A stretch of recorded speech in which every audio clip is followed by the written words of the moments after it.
Hi there, history fans, and welcome back to another reaction video where we try to learn something new and to spread history on YouTube. So this video was suggested by our Discord members, and here it is. So we already covered Sam Onella's academy, or his channel, and the last one was the hungriest man ever, so the French guy.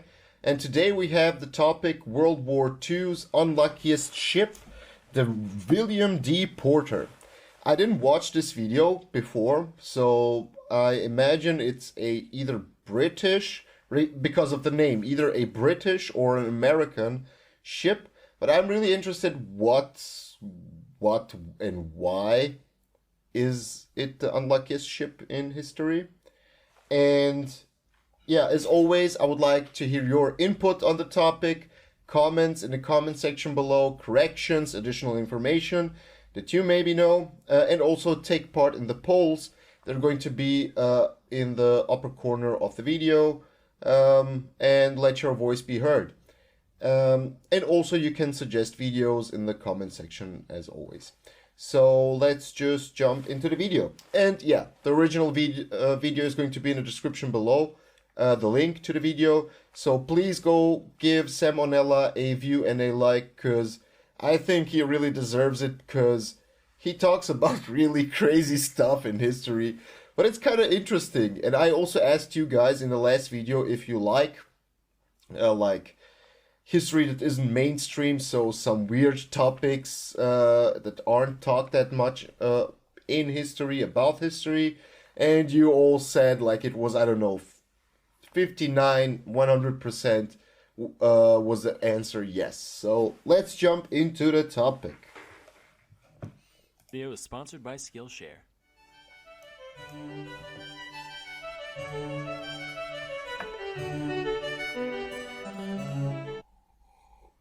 Hey kids, now some philosophers have called boats the airplanes of the sea, but while every glamorous Glennis has its slow-mo shun, so too does JJ the jet plane have his awful counterpart. Her legacy in many ways resembles my middle school career, Nice. a 3-year-long travesty plagued by blunder after blunder due to both gross incompetence and sheer misfortune, with the only silver lining being that it's remembered by relatively few. Meet the USS What actual t-shirt? Which one?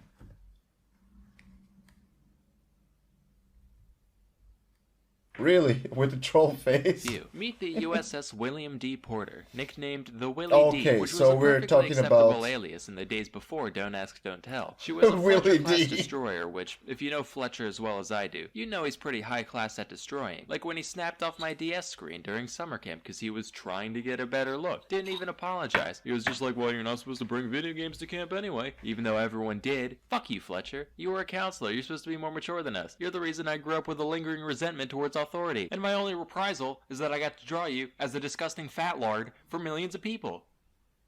Actually, I think his name might have been Eric. Anyway, in July of 1943, the ship was commissioned by the Navy and led by Lieutenant Commander Wilfred A. Walter. As her first real job, the Willie D was assigned to a top-secret escort mission across the Atlantic. Walter So they were part of the Atlantic Fleet, not the Pacific Fleet. was like, alright man, time to prove ourselves. I want to see you all on your A-game. And as its first act under military command, the ship didn't raise anchor properly and tore a massive chunk out of the ship next to it while pulling out. Okay, rough start, but definitely not a sign of things to come. The next day, she met up with 3 other ships, including 2 destroyers and a battleship known as the USS Iowa, and the fleet set off towards Africa. Given the clandestine nature of the operation, they were ordered to maintain total radio silence so as not to alert any subs that might be lurking below. Suddenly, boom, bang, borf, Hare Krishna, huge explosion off the starboard quarter. They're like, holy shit, evasive maneuvers.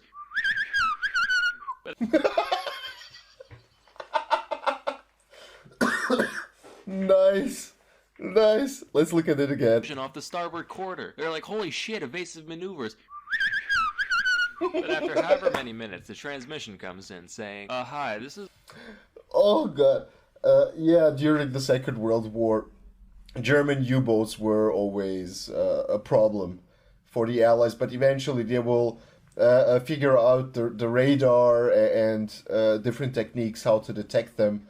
I think that the British invented the radar and better techniques to discover U-boats. This is Wilfred D. of the That Willy was Walter. great. So a depth charge may have accidentally fallen off the ship, and we may have also forgotten to turn off the safety mechanisms on said charge, causing it to detonate immediately. So if you heard a little noise a bit ago, What? no cause for alarm. Also, sorry What? for breaking radio silence. Love you, bye. Shortly thereafter, a strange phenomenon was spotted near the ship. Officer, what in the rhyme of the ancient fuck is that? Appears to be a large wave, sir. Jesus Christ, they have that now? Basically everything that wasn't tied down ended up being swept off, and one of the boilers in the engine room got foobarred. But fortunately, no crew members were taken away, except for the one that was. Later, the four ships congregated in the waters east of Bermuda when the Iowa decided to test its anti-air abilities and launched a bunch of weather balloons for target practice. A few of these drifted towards the Willie D, and they took some pot shots just for fun, probably wrecking some happy albatross households in the process. But Walter was like, men, it's time to redeem ourselves. Spit those crayons out. Don't you know the purple ones are bad for you? Time for some impromptu torpedo drills on the Iowa. Yay! That was Narnar and the Pow Pow. They're gonna douse their trousers when they see how good we tore those pedos. Say, you guys remember to take the primer out of all of them before launching, right? Yes, sir. Yep. What? Fortunately, the Iowa didn't really have much valuable cargo that could be damaged in the event that the torpedo struck. Oh, except for 30-second President. Just a quick note on the torpedo, or a fun fact. The torpedo was actually invented in the Austrian-Hungarian Empire during... I'm not sure if it's during the First World War or before the First World War. And it was invented in Rijeka, which is on the Adriatic coast, by a Croatian dude.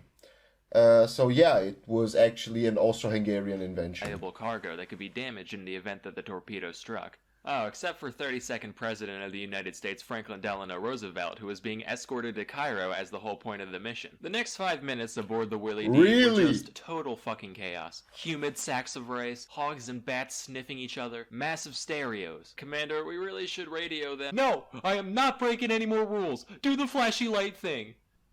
Hey, incoming signal from old Iron Brains, a yuck. They're saying they're, going to reverse at full speed? What? Shit off a bowsprit, this ain't working! Fine, call 'em! FaceTime, oovo, I don't give a hoot! The transmission arrived in the nick of time, and the torpedo detonated a safe distance away in the Iowa's wake. Of course, that didn't stop the entire crew of the Willie D from being arrested for, you know, shooting a torpedo at the president. Lawton... What? What? Really? If there are any Americans watching... Is it really true? I'm really curious. Like, I mean, I trust Sam O'Nella because the few videos that I watched from him, I kind of researched a little bit later on it, and it was pretty accurate. But this with the president, with FDR, what?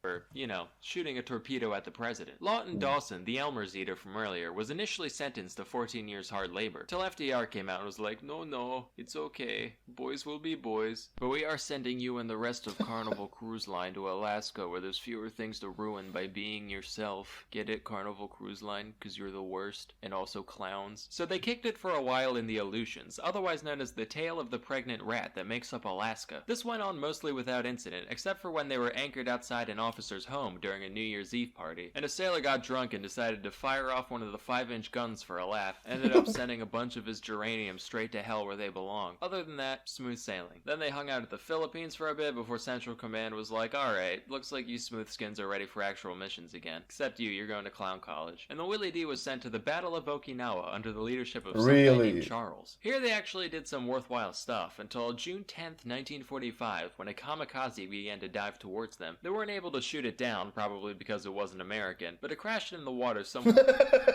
because it wasn't American. Ways away. They were like, phew, crisis averted. Turned their attention elsewhere, unintentionally driving right over where the bomber landed. The plane was like, the hell? Oh, shit, that's right.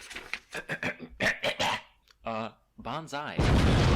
About 3 hours of desperate repairs went by before the order to abandon ship was given, and miraculously, every crew member made it out alive by the time the ship sank, just 12 minutes later. So it just goes to show, everything has its silver lining. Everyone on the dipship gets to live, every filthy Chuck E. Cheese ball pit has a delicious prize at the bottom, and the vast nexus of pointless diversions we call the internet actually has a couple productive things to do on it too. Sponsor time! Skillshare is an online learning community with over 25,000 classes in design, business, technology, and we're just gonna leave leave gives you the unlimited access to high-quality classes on must-know topics, sponsor. so you can improve your skills, Sponsorship. unlock new opportunities. He really and do the work deserves you it. love. He If makes you're like me, you've been mildly great interested videos. in, actual animation for years, but felt too intimidated by the I know community to that really a get lot your of hands people dirty. maybe Skillshare has plenty of don't tools to find smooth that this learning kind of curve humor down into a gentle humorous, exploratory slope. but I How find about it this very one? funny. Simple character And animation. Create a what walk really, cycle like I'm Look gonna at me. research See you about later, this goof topic shits. I'm off to and this Guatemala, ship Kurdistan. Join the more than 7 like million people already learning today. directly A after the special offer video. just for my viewers. While Skillshare is already less than $10 a month, the first 500 people who visit the link in the description can get a full year subscription for 40% off. So please, quit ruminating and start substantiating today. Anyway, that's all for today. Till next time, I'm Salmonella, and I'm a fellow with rubella. Nice, nice. So once again, a great video about a weird and crazy topic, and I don't know how he finds those topics. And how, what? the best thing was how he casually said, and yeah, they tried to torpedo the president. Oh God. Okay. As I said, guys, go research a little bit about this topic. I'm also going to do it after the video. Give your additional information, whatever corrections and so on, into the comment section below. I really appreciate it. And if you want to join our community of history fans and people who want to discuss history and see other points of view from other people all around the world, just hit the subscribe button and the notification bell so you don't miss out new videos. I'm definitely going to cover more Salmonella videos, definitely. And yeah, and you can also join our Discord server if you want to continue talking about this topic or other topics. The link is going to be in the description below. And there's also a Patreon link. Everything is in the description below. And as always, see you until next time.